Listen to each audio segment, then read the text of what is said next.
Hello friends, എല്ലാവർക്കും നമസ്കാരം. എല്ലാവർക്കും ശ്രുതീസ് ലേണിംഗ് സ്കൂളിലേക്ക് സ്വാഗതം. നമ്മൾ ഇന്ന് ഡിസ്കസ് ചെയ്യാൻ പോകുന്നത് പി വത്സലയെ കുറിച്ചാണ് കേട്ടോ.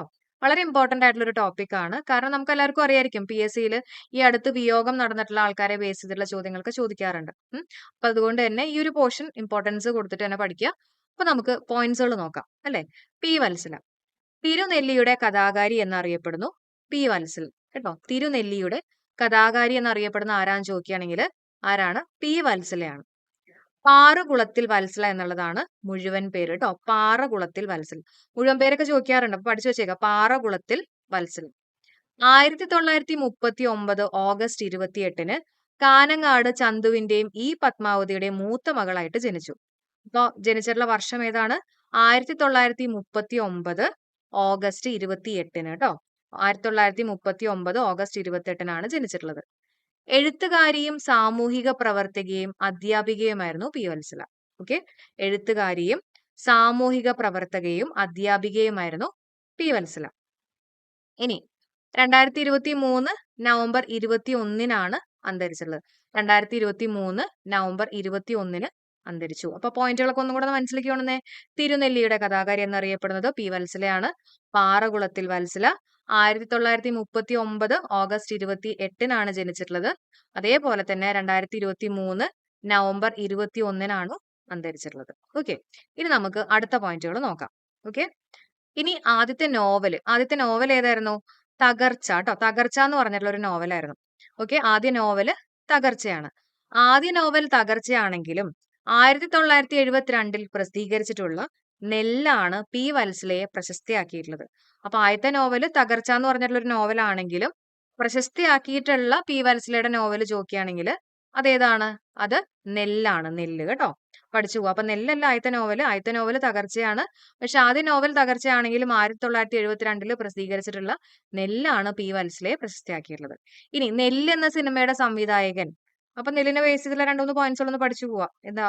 നെല്ല് എന്ന സിനിമയുടെ സംവിധായകൻ രാമു കാര്യാട്ടാണ് കേട്ടോ. രാമു കാര്യാട്ട്. നെല്ലിന്റെ തിരക്കഥാകൃത്ത് ചോദിക്കുകയാണെങ്കിൽ SL പുരം സദാനന്ദനാണ് കേട്ടോ. നെല്ലിന്റെ തിരക്കഥാകൃത്ത് ആരാണ്? SL പുരം സദാനന്ദൻ.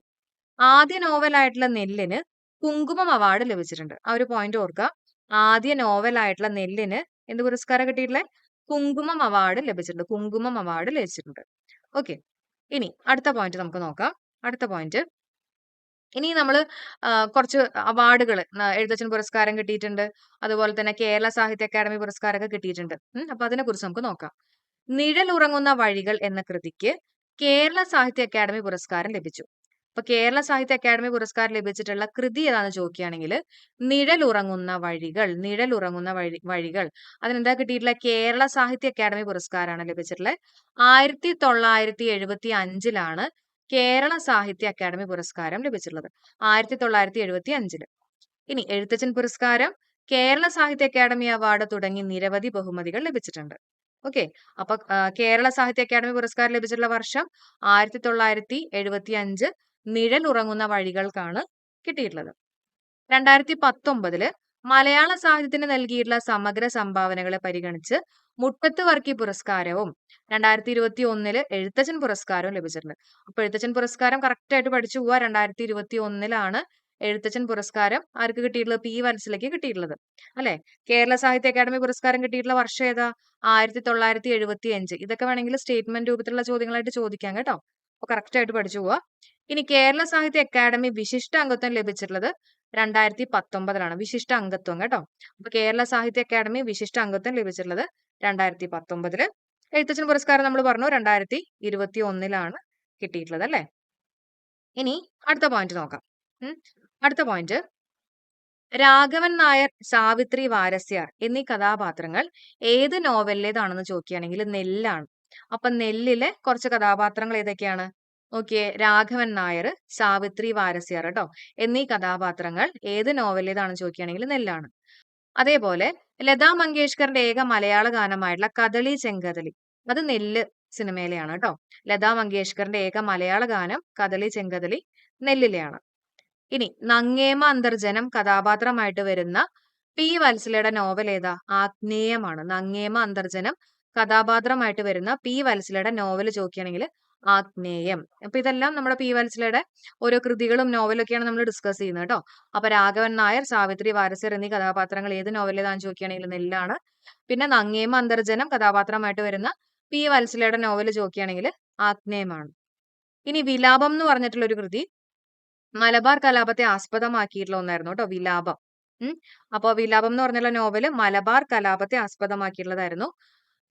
പ്രദർശനത്തിന് എത്തുന്ന ഖിലാഫത്ത് എന്ന ചലച്ചിത്രം വത്സലയുടെ വിലാപം എന്ന നോവലിനെ ആസ്പദമാക്കിയിട്ടുള്ളതാണ്. ഓക്കെ. നെല്ല് തിരുനെല്ലിയിലെ കാടുകളിലും മലഞ്ചെരുവിലെയും അടിയന്മാരുടെയും കഥ പറയുന്നു കേട്ടോ, നെല്ല്. ഇനി ത്രയങ്ങളുണ്ട്. ത്രയങ്ങള് വയനാടൻ സാമൂഹിക ജീവിതം പശ്ചാത്തലമാക്കിയിട്ടുള്ള ഒന്നാണ് ത്രയങ്ങൾ കേട്ടോ. അപ്പൊ ഓരോന്ന് ജസ്റ്റ് ഒന്ന് അറിഞ്ഞു വെച്ചേക്കാം. നെല്ല് എന്ന് പറയുന്നത് തിരുനെല്ലിയിലെ അല്ലെ, നെല്ലി. അപ്പൊ തിരുനെല്ലിയിലെ കാടുകളിലെയും മലഞ്ചെരുവിലെയും അടിയന്മാരുടെ കഥ പറയുന്ന ഒന്നാണ് നെല്ല് എന്ന് പറയുന്നത്. ത്രയങ്ങൾ എന്ന് പറയുന്നത് വയനാടൻ സാമൂഹിക ജീവിതം പശ്ചാത്തലമാക്കിയിട്ടുള്ള ഒന്നാണ് ത്രയങ്ങൾ കേട്ടോ. ഇനി കൂമൻകൊല്ലിയുണ്ട്. കൂമൻകൊല്ലി പുറം ലോകത്തിന്റെ സ്വാധീനവും അതുമൂലമുണ്ടാകുന്ന മാറ്റങ്ങളും പ്രകൃതിയെയും മനുഷ്യരെയും ചൂഷണം ചെയ്യുന്നതും മറ്റുമാണ് ഈ നോവലിന്റെ പശ്ചാത്തലം. കൂമൻകൊല്ലിയിൽ എന്തിനെ കുറിച്ചാ പറഞ്ഞല്ലേ? പുറം ലോകത്തിന്റെ സ്വാധീനവും അതുപോലെ തന്നെ പ്രകൃതിയെയും മനുഷ്യരെയും ചൂഷണം ചെയ്യുന്ന അതിനെക്കുറിച്ചൊക്കെയാണ് ഈ നോവലിന്റെ പശ്ചാത്തലം. കൂമൻകൊല്ലി. അപ്പോ രാഘവൻ നായർ, സാവിത്രി, വാരസ്യർ എന്നീ കഥാപാത്രങ്ങൾ ഏത് നോവലിലാന്ന് ചോദിക്കുകയാണെങ്കിൽ നെല്ലാണ്. വിലാപം മലബാർ കലാപത്തെ ആസ്പദമാക്കിയിട്ടുള്ള ഒന്നാണ്. പിന്നെ വിലാപം എന്ന നോവലിന്റെ ചലച്ചിത്രം അല്ലെ, ഖിലാഫത്ത് എന്ന് പറയുന്നത്. പിന്നെ നെല്ല് തിരുനെല്ലിയിലെ കാടുകളിലും മലഞ്ചെരുവിലെയും അടിയന്മാരുടെ കഥ പറയുന്നു.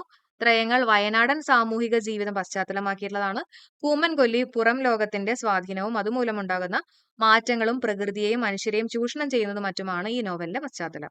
ഇനി പി വത്സലയുടെ കൃതികൾ. അപ്പൊ നമ്മൾ ഇത്രയും നേരം കുറെ കൃതികളൊക്കെ പറഞ്ഞു അല്ലെ. അപ്പൊ അതെല്ലാം പഠിക്കണം. ത്രയങ്ങള്, കൂമൻകൊല്ലി, നെല്ല്, നമ്മളിതെല്ലാം പറഞ്ഞു. തകർച്ച അല്ലെ. അതേപോലെ തന്നെ കേരള സാഹിത്യ അക്കാദമി പുരസ്കാരം ലഭിച്ചിട്ടുള്ള ചോദിക്കുകയാണെങ്കിൽ നിഴലുറങ്ങുന്ന വഴികൾ. അപ്പൊ അത് നോക്കണം. അതിന്റെ കൂടെ തന്നെ ഈ കൃതികളും കൂടെ ഒന്ന് പഠിച്ചു പോവാട്ടോ. ഏതൊക്കെയാണ്? കനല്, വേനൽ, നെല്ല്, പാളയം, ആദിജലം, തൃഷ്ണയുടെ പൂക്കൾ, അരക്കില്ലം. ഒന്നുകൂടെ.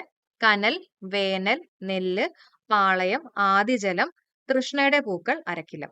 അപ്പൊ നമുക്ക് ജസ്റ്റ് ഒന്ന് കണക്ട് ചെയ്യാം.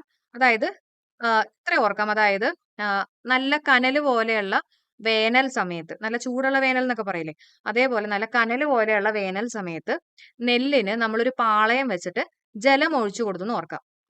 അപ്പോ ഇത്രയൊന്ന് കണക്ട് ചെയ്തോളൂ. കനൽ, വേനൽ, നെല്ല്, പാളയം, ആദിജലം. നല്ല കനല് പോലെ പൊള്ളുന്ന വേനൽ സമയത്ത് നെല്ലിന് ഒരു പാളയം വെച്ചിട്ട് ജലം ഒഴിച്ചു കൊടുത്തു. അപ്പൊ ആദിജലം കിട്ടി.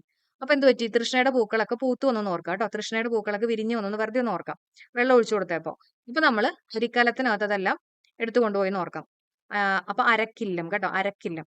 ഇതാണ് നമ്മൾ അരിക്കാലവുമായിട്ട് കണക്ട് ചെയ്തത്. അപ്പൊ ഒന്നും കൂടെ ഒന്ന് മൈൻഡിലേക്ക് കൊണ്ടുവന്ന ഏതൊക്കെയാണ്? കനൽ, വേനൽ, നെല്ല്, പാളയം, ആദിജലം, തൃഷ്ണയുടെ പൂക്കള്, അരക്കില്ലം. ഓക്കെ. അപ്പൊ ഇത്രയും കാര്യങ്ങളാണ് നമുക്ക് ഇന്നത്തെ ക്ലാസ്സിൽ ചർച്ച ചെയ്യാനുള്ളത്.